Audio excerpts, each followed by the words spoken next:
Muy buenas tardes, estudiantes.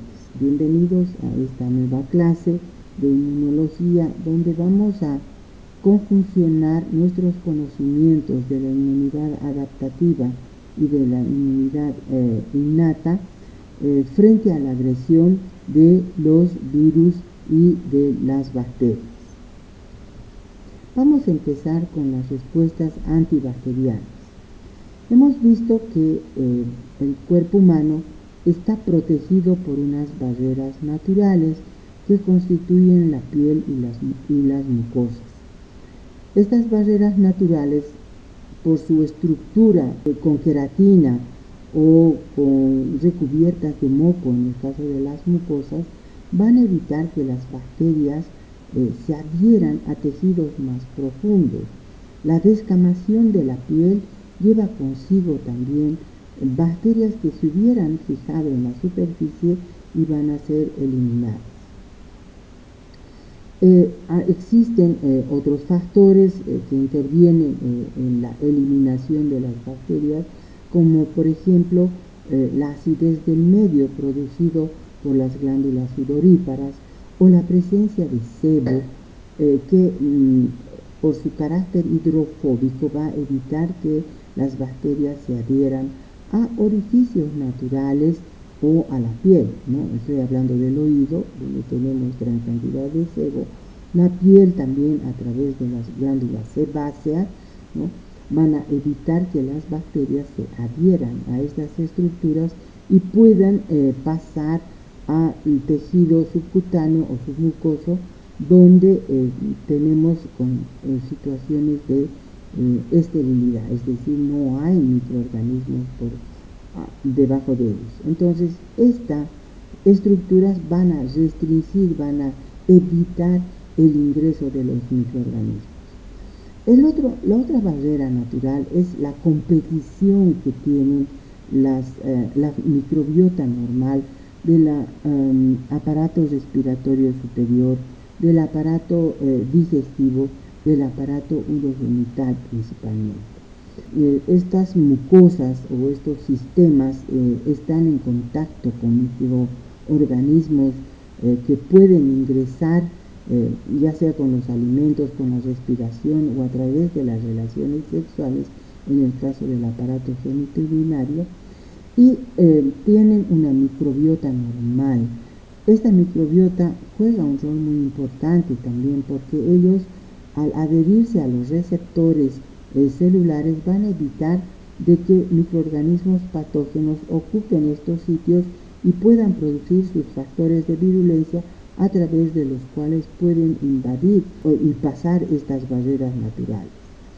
O también producen, como en el caso del bacilo de Doderlein a nivel de la mucosa vaginal, situaciones no habitables para muchos microorganismos, por ejemplo para la Neisseria, que es muy lábil al pH ácido, ¿no? El bacilo de Doderlein metaboliza el glucógeno, baja el pH, y este pH ácido de la vagina evita que muchos microorganismos se instalen en la mucosa cérvico-vaginal.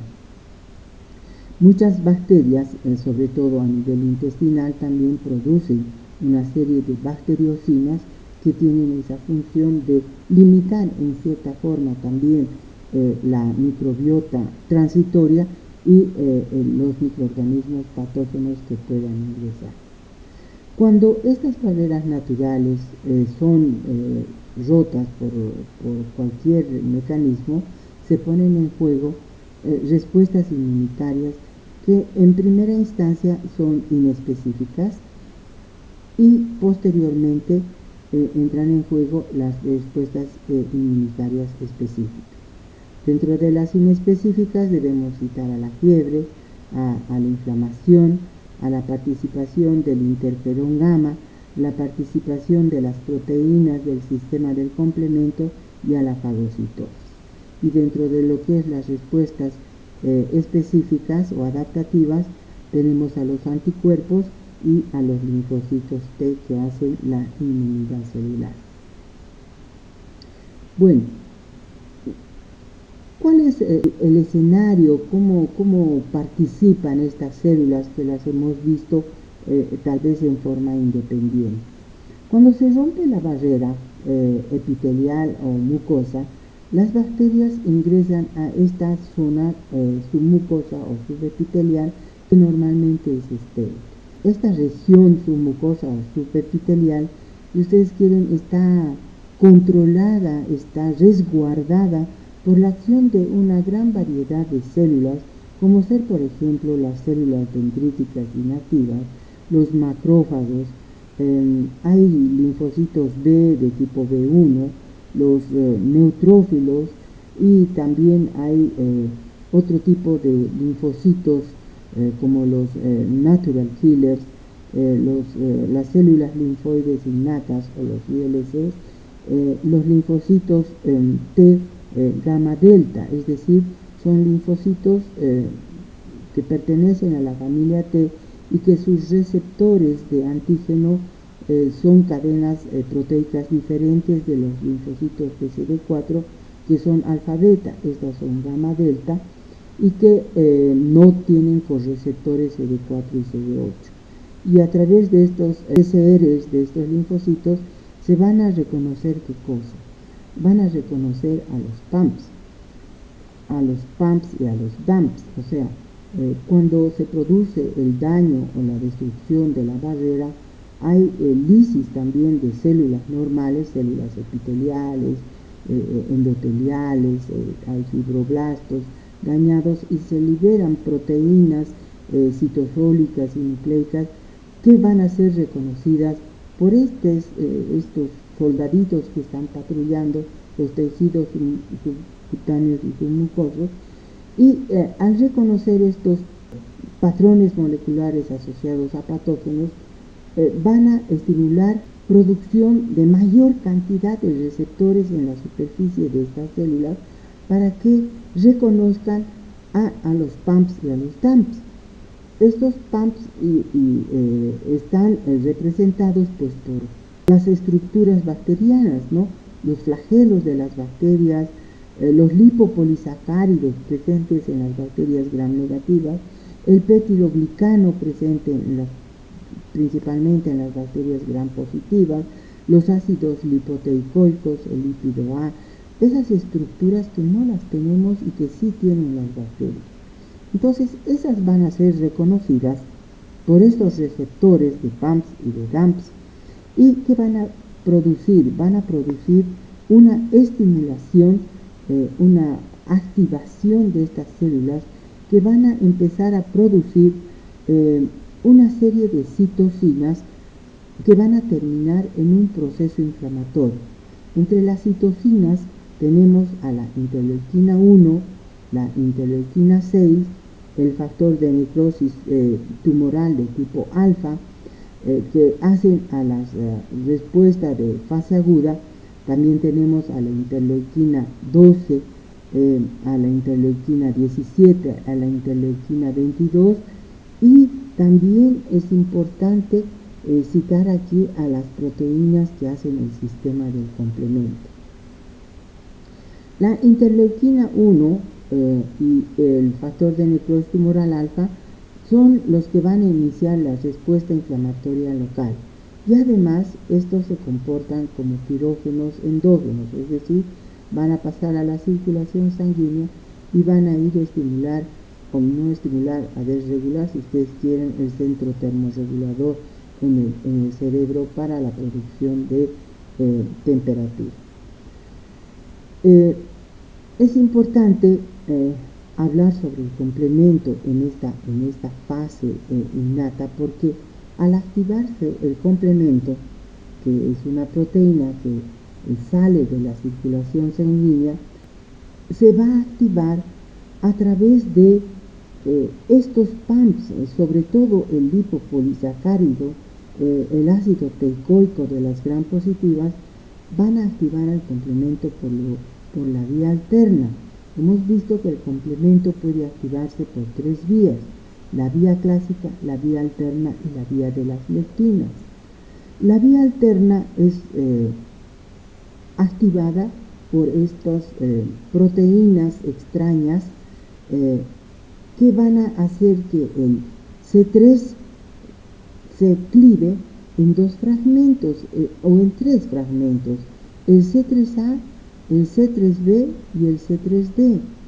Este C3B se va a fijar en la superficie de la bacteria y va a cumplir dos funciones.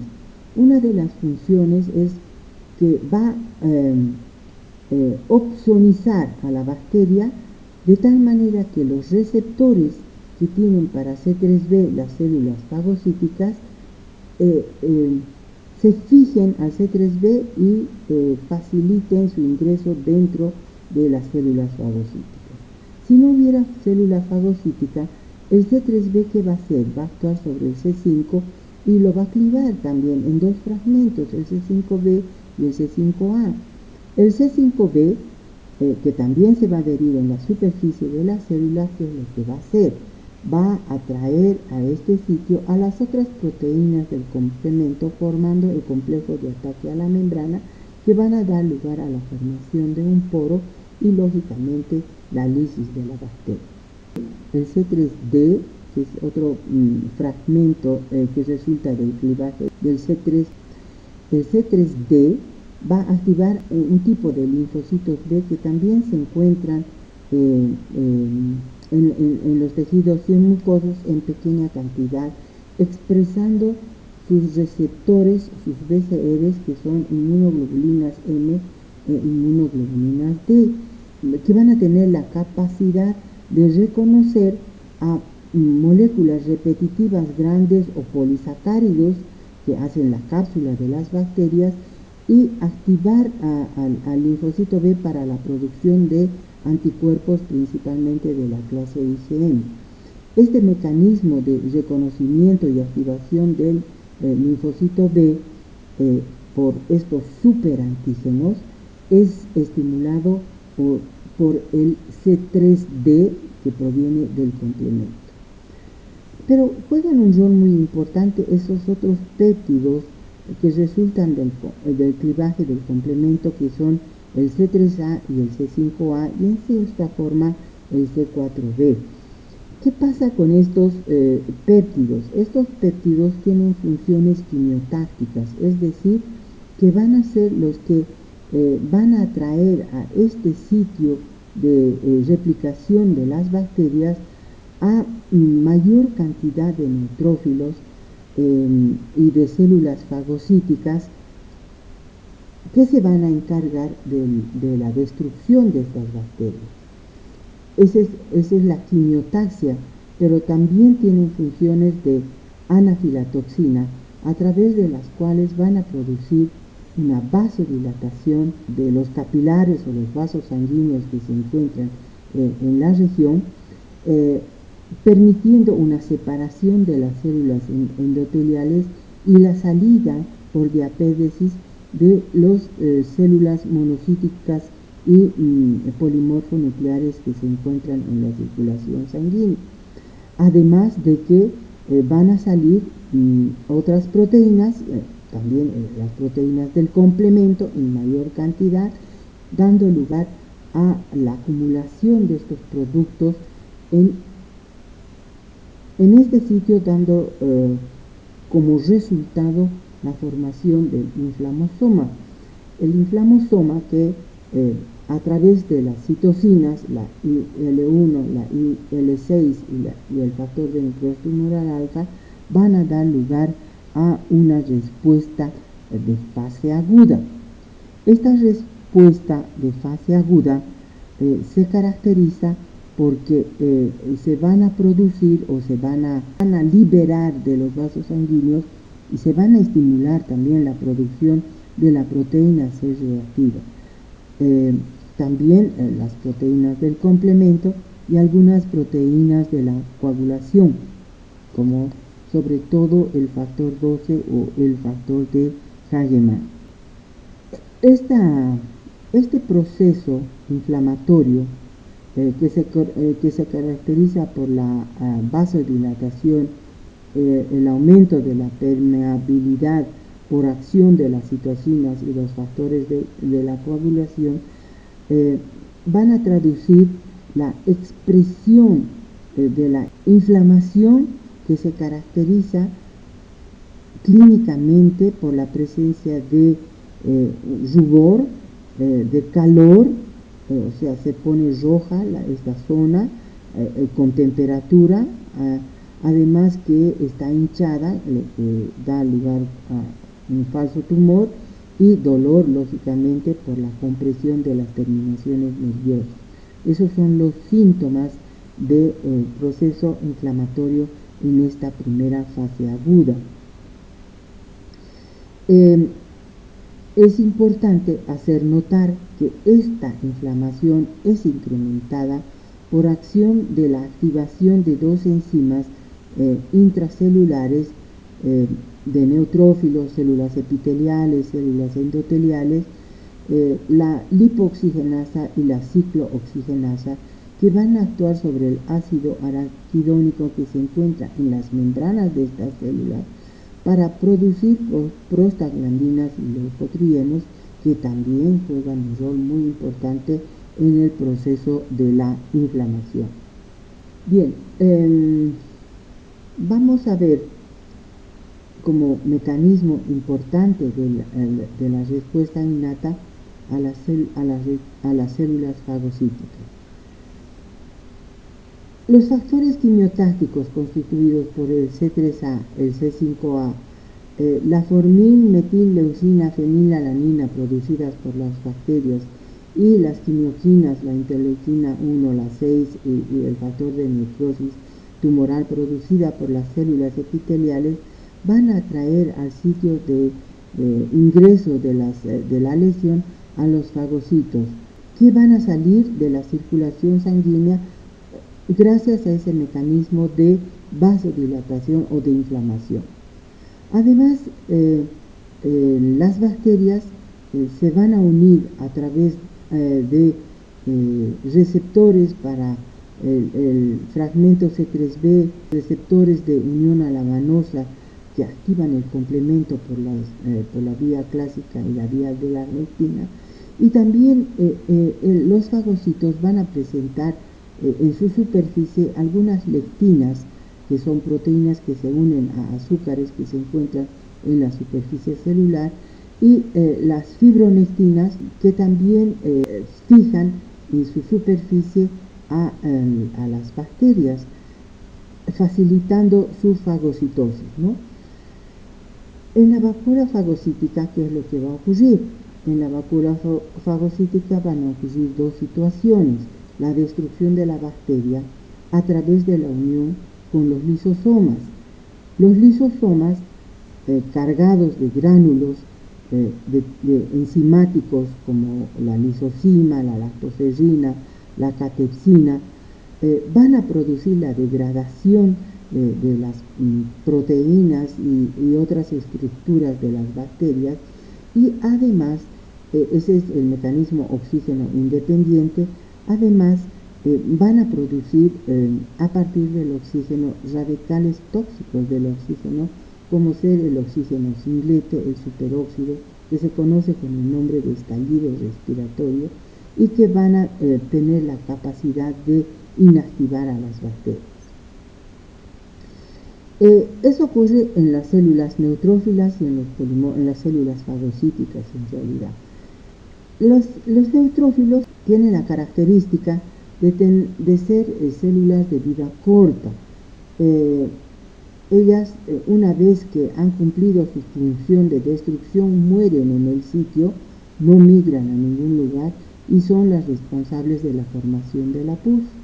En cambio, las células macrofágicas y las células dendríticas van a migrar a través de las vías linfáticas a los ganglios linfáticos regionales, donde se van a llevar a cabo las respuestas específicas mediante la presentación de los antígenos, donde participan los linfocitos T, CD4 y también los linfocitos T, CD8. Entonces, una vez que las células fagocíticas han degradado al patógeno en péptidos, estos van a ir al ganglio linfático. En el ganglio linfático se van a poner en relación con los linfocitos TCD4 H0 y dependiendo de la citocina producida por la célula presentadora de antígeno, vamos a tener la transformación de ese linfocito TH0 en diferentes tipos de linfocitos con diferentes tipos de respuesta. En primera instancia, el linfocito TH0, si es activado por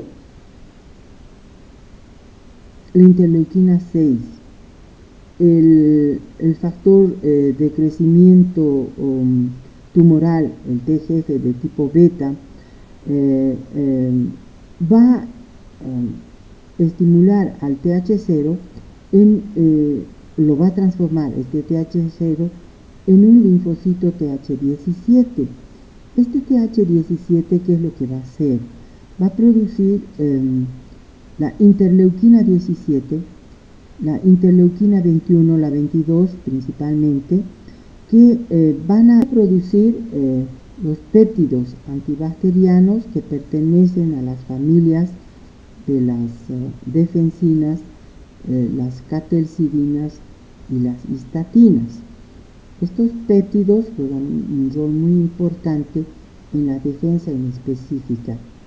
Estos péptidos tienen la característica de ser catiónicos y al ser atraídos por el estadio aniónico de la pared celular de las bacterias, van a fijarse sobre la superficie de ellas y van a producir unos poros produciendo la lisis bacteriana.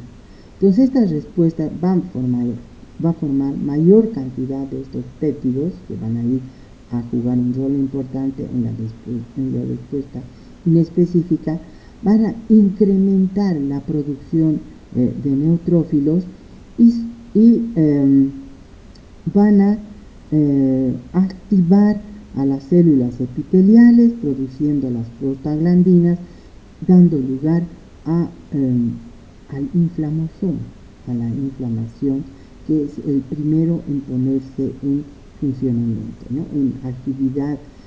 Después esa respuesta va a ser regulada por los Treg y si la célula dendrítica produce interleuquina 12 interferón gamma, esta célula CD4 nativa o virgen va a ser transformada en linfocito CD4-TH1. Este linfocito CD4-TH1 va a activar otros factores de transcripción que van a permitir la expresión de los genes que codifican a la interleuquina 2 y al interferón gamma. La interleuquina 2 va a ser la responsable de la replicación de los linfocitos TH1, formando un clon de linfocitos, y el interferón gamma va a jugar un rol muy importante en la activación de las células dendríticas, de las células macrofágicas y también activando a las células B. Pero lo más importante tal vez en la respuesta TH1 es la activación de los linfocitos TCH2 que tienen una actividad citotóxica sobre las bacterias intracelulares, produciendo ya sea la destrucción de las células o produciendo la transformación de las células macrofágicas en células epitelioides que van a rodear a las células fagocíticas en cuyo interior se están desarrollando, por ejemplo, el Mycobacterium tuberculosis, el bacilo de Koch. Como no puede el fagocito deshacerse de ellas, entonces se van a transformar las otras células macrofágicas, lo van a rodear y van a formar lo que es el granuloma. No nos olvidemos que también hay otra interleuquina, la C23, que va a dar lugar a la estimulación de los linfocitos Th1 de memoria, ¿no? Si la célula presentadora ahora empieza a producir la interleuquina 12 y la interleuquina 4, vamos a tener una respuesta de tipo Th2, una respuesta de tipo Th2, donde se va a producir mayor cantidad de interleuquina 4, interleuquina 5, interleuquina 6, interleuquina 10, que van a tener la capacidad de estimular sobre todo a los linfocitos B para que estos se transformen en plasmocitos y secreten los anticuerpos o las inmunoglobulinas. También juegan un rol en la activación de los macrófagos y las células dendríticas. No nos olvidemos que también aquí interviene la interleucina 23 para la producción de linfocitos T memoria. Todo este procedimiento finalmente, cuando las bacterias ya han sido controladas, van a ser reguladas por la transformación del linfocito Th0 en linfocito T regulador. Es importante hacer notar que los anticuerpos no destruyen a las bacterias. Lo que hacen ellos es neutralizar a las toxinas que podrían producir las bacterias, se fijan, las inactivan, y también se fijan a la superficie de las bacterias, evitando la diseminación de las formas extracelulares. Por otro lado, los anticuerpos también van a activar el complemento ya por la vía clásica, y también van a ozonizar a las bacterias porque al reconocerlas van a dejar su fragmento Fc libre, y como las células fagocíticas tienen receptores para el fragmento Fc, van a ser fácilmente fagocitadas las bacterias unidas, si ustedes quieren, al anticuerpo. Cuando se produce la infección bacteriana, los primeros anticuerpos en producirse son de la clase IgM, y luego de una semana después se cambia el isotipo a inmunoglobulinas de la clase G, ¿no? También hay una participación de los linfocitos T. ¿Qué pasa con las respuestas antivirales? En las respuestas antivirales juegan un rol muy importante unas proteínas que se conocen con el nombre de interferón. El interferón, principalmente de tipo 1, que es producido por las células agredidas por el ingreso de los virus, o sea, las células nucleadas, las células epiteliales, por ejemplo, o mucosas, que son invadidas por un virus, van a estimular la producción de interferón alfa y beta, dependiendo del tipo de la célula, que van a secretar y van a producir una proteína que se va a transmitir a su célula vecina, que todavía no está siendo infectada, protegiéndola de la acción de los virus que puedan liberarse como consecuencia de la replicación en la célula infectada. Ahorita vamos a ver cómo actúa ese mecanismo, ¿no? Entonces crea un estado antiviral en la célula vecina. En las respuestas antivirales es importante también el rol que juegan las células natural killer, que al reconocer de forma inespecífica a proteínas que hacen a la cápside o a las glucoproteínas de la envoltura de los virus, que se expresan en la superficie de la célula infectada, van a producir la destrucción de las mismas.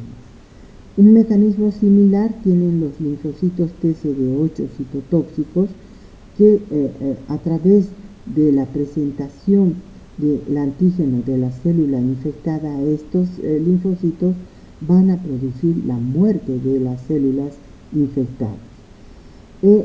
Y también es importante el rol que juegan en las respuestas antivirales la formación de anticuerpos a partir de la estimulación de los linfocitos B que van a actuar, digamos, como una línea al finalizar la activación de los mecanismos innatos, que son los más importantes, y que van a producir la neutralización de las partículas virales. Entonces, entre los mecanismos antivirales, esto tenemos que retener. Juegan un rol muy importante los interferones. Ahorita vamos a ver cuáles son. Los linfocitos natural killers. Hay también respuestas CD4, sobre todo de tipo TH1, los linfocitos T citotóxicos y los anticuerpos finalmente. Bueno, antes de entrar a los interferones, quiero hacerles notar que cuando hay una infección viral, cuando ingresa el virus en una célula mucosa, principalmente son las más afectadas, hay una respuesta de la célula infectada con la producción de factor de necrosis tumoral y interleuquina 1, que son conocidos como pirógenos endógenos y que van a ser los responsables de la producción de la fiebre en el paciente infectado. La fiebre es un mecanismo de defensa antiviral importante, ya que muchos virus, sobre todo los rinovirus, por ejemplo, no se replican a temperaturas superiores a 37 grados. Los rinovirus prefieren replicarse a temperaturas 28, 30, 32 grados centígrados, y se eleva la temperatura, estos virus dejan de replicarse. Entonces la fiebre limita la replicación viral. El otro factor que les decía importante en las defensas innatas son los interferones. Los interferones actúan de la siguiente forma. Cuando ingresa un virus, principalmente a ácido ribonucleico, cuando infectan una célula, ¿qué es lo que pasa? Se adhiere, entra su material, entra el virus por pinocitosis o se libera el virus con su cápside, y dentro del citoplasma de la célula infectada, que es una célula mucosa, se libera la cápside, la proteína y su material genético. Y entonces empieza a utilizar la maquinaria de replicación de la célula y empieza a hacer copias de su RNA. Estas copias, este RNA bicatenario que se forma como consecuencia de la replicación de su material genético, envía señales al núcleo para la activación de genes que producen esta proteína que se conoce con el nombre de interferón. Van a dar lugar a la transcripción de un RNA mensajero y a la traducción de los interferones de tipo alfa y de tipo beta. La célula nucleada, estoy hablando, interferón alfa y beta. Esta célula infectada que produce este tipo de proteína la secreta, y esta es captada por su célula vecina, que la introduce en su citoplasma. Pero ¿qué es lo que pasa cuando está dentro de la célula vecina? Ella permite que el virus ingrese, y cuando el virus ingresa, se está queriendo replicar, el interferón va a estimular a factores de transcripción para la transcripción de dos proteínas muy importantes que van a inhibir la replicación del RNA, o sea, van a actuar como una RNasa al RNA mensajero, lo van a clivar y van a evitar la formación de la cápside del virus, dando lugar a una respuesta antiviral en la célula vecina, que ha sido, digamos, protegida por la presencia del interferón. Hay tres tipos de interferones. El interferón de tipo 1, que tenemos dos subtipos, el interferón alfa, producido por los linfocitos B, las células epiteliales, los monocitos, los macrófagos y las células dendríticas inmaduras. El interferón de tipo beta, que también es del tipo 1, que es producido por los fibroblastos principalmente. Tenemos otro tipo de interferón, que es el interferón gamma. Este interferón es producido por los linfocitos T que han sido activados por la interleuquina 2, ¿no? Y el interferón de tipo 3 o interferón de tipo lambda, que es producido por las células epiteliales y endoteliales, que tienen también una acción antiviral y juegan un rol muy importante en lo que es la recuperación o la curación. Cuando el virus es infectado cuando la célula epitelial es infectada por un virus, este virus produce estas proteínas que son captadas a través de receptores de las células vecinas. Y en las células vecinas, ¿qué es lo que va a ocurrir? El virus va a ingresar dentro de ella, pero el interferón no va a permitir que se transcriban las proteínas y su RNA va a ser también degradado. Por otro lado, el interferón también va a estimular en las células infectadas la expresión del complejo mayor de histocompatibilidad de tipo 1. Y si estos mecanismos fallan, el interferón va a actuar a nivel de la célula infectada para que se activen los mecanismos de apoptosis y muerte celular. Si muere la célula, muerta la célula, muere la célula. Si muere la célula, ya no hay maquinaria para la replicación del virus y por tanto los virus también quedan de forma extracelular y van a venir otros mecanismos como la fagocitosis para la eliminación y degradación total de las partículas virales. Entonces, cuando la célula es infectada por un virus se produce interferón.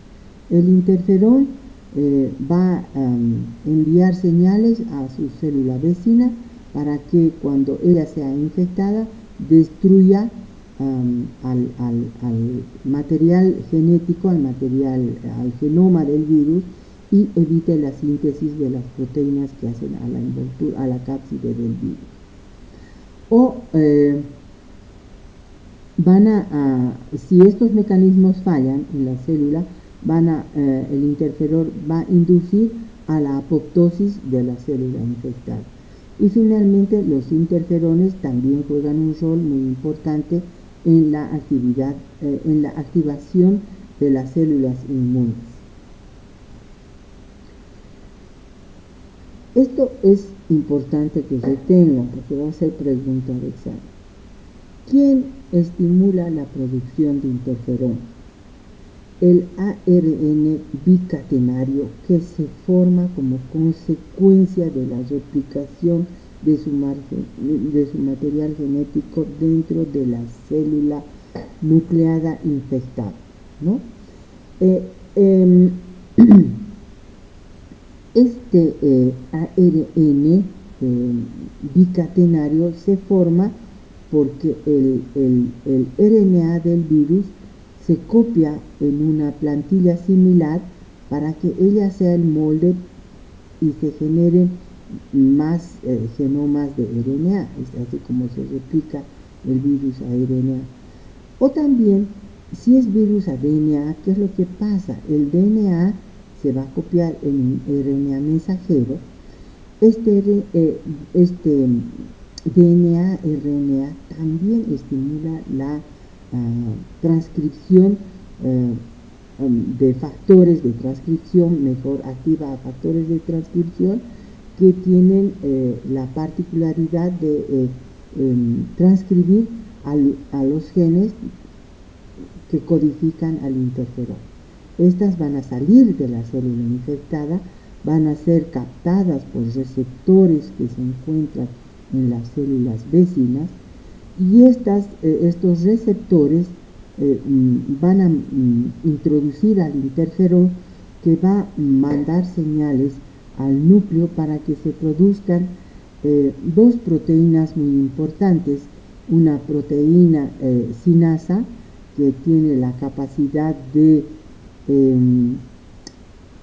evitar la formación de las proteínas de la cápside, y una proteína que va a activar a una RNasa, la 2'5' oligoadenilato sintetasa, que activa una RNasa que tiene la capacidad de destruir el RNA mensajero o el material genético del virus RNA que ha ingresado en la célula vecina. Por otro lado, los interferones de tipo 1 también tienen la particularidad de activar a los linfocitos natural killers y a los linfocitos TCD8, cuya función de ambos es producir la destrucción de las células infectadas. Por otro lado, los interferones aumentan la expresión del complejo mayor de histocompatibilidad en las células nucleadas infectadas, y también aumentan la expresión del complejo mayor de histocompatibilidad en las células presentadoras de antígeno a través del interferón gamma. Y esto va a hacer que se dé una presentación de los péptidos digeridos a los linfocitos TCD4, para que tengamos una respuesta de tipo TCD4 también. ¿Qué pasa con los anticuerpos que se forman? Los anticuerpos que se forman como consecuencia de la estimulación de los linfocitos B por diferentes vías, van a dar lugar al reconocimiento de epítopes o de proteínas que hacen a la cápside del virus, o glicoproteínas que se encuentran en la superficie de los virus con envoltura. Y al fijarse en estas proteínas van a evitar que se unan a receptores celulares. Entonces, los anticuerpos tienen una acción bloqueadora de la unión de la partícula viral a los receptores. Por otro lado, estas partículas virales, al ser recubiertas por anticuerpos, van a actuar como opsoninas y van a facilitar la fagocitosis por los macrófagos o las células fagocíticas. ¿Cómo se activan los linfocitos TCD8? Estos se activan por la presentación del antígeno a través del complejo mayor de histocompatibilidad de la célula infectada. Cuando la célula es infectada por el virus, las proteínas de la cápside son degradadas, en las células nucleadas, son degradadas por un proteosoma. Este proteosoma forma péptidos de 9 a 11 aminoácidos que son llevados hacia el retículo endoplásmico, donde se está sintetizando la cadena alfa del complejo mayor de histocompatibilidad de la clase 1. Estos péptidos, a través de proteínas transportadoras llamadas TAP, van a ingresar dentro del retículo endoplásmico y van a ir a fijarse en en la cavidad formada por el dominio alfa y el dominio beta de la cadena pesada del complejo mayor de histocompatibilidad. Y cuando se une el péptido a esta cavidad, se une la beta 2 microglobulina, estabilizando este complejo que va a pasar al aparato de Golgi y luego va a ser expresado en la superficie de la célula epitelial. Una vez en la superficie de la célula epitelial, el linfocito TCD8 que se encuentra circulando, a través de su receptor, de su TCR, va a reconocer este péptido antigénico que va a ser colaborado por el correceptor CD8, que es el que caracteriza a los linfocitos T citotóxicos. Entonces, esta es la vía endógena de presentación del antígeno. El linfocito TCD8, una vez que ha sido activado, va a producir perforinas que van a lisar a la célula infectada y van a producir granzimas que inducen la apoptosis de la célula infectada. Esta apoptosis, la apoptosis principalmente es muy importante cuando los virus escapan a los mecanismos de defensa extracelulares, o sea, a los anticuerpos, y producen la infección por contigüidad, dando lugar a la formación de sincitios. Pero en la formación de los sincitios, finalmente, ellas expresan en la superficie de estas células grandes antígenos virales, ¿no?, que van a ser reconocidos principalmente por los natural killers, ¿no? Bueno, esta es mi última diapositiva y estos entonces serían los mecanismos a través de los cuales los virus van a ser depurados, van a ser neutralizados. En realidad es el mecanismo más importante, las defensas antivirales contra los virus. Todavía contra las bacterias podemos seguir luchando con antibióticos. Para algunos virus existen antivirales, muchos virus no, y son controlados en su replicación a través de estos mecanismos inmunitarios. Es importante recordar que cuando existe una segunda ingreso o un segundo contacto con el mismo virus, se ponen en juego pues las células memoria y no necesitamos todo ese mecanismo de activación. Directamente ellos se activan y empiezan a producir anticuerpos que van a neutralizar la unión de los virus.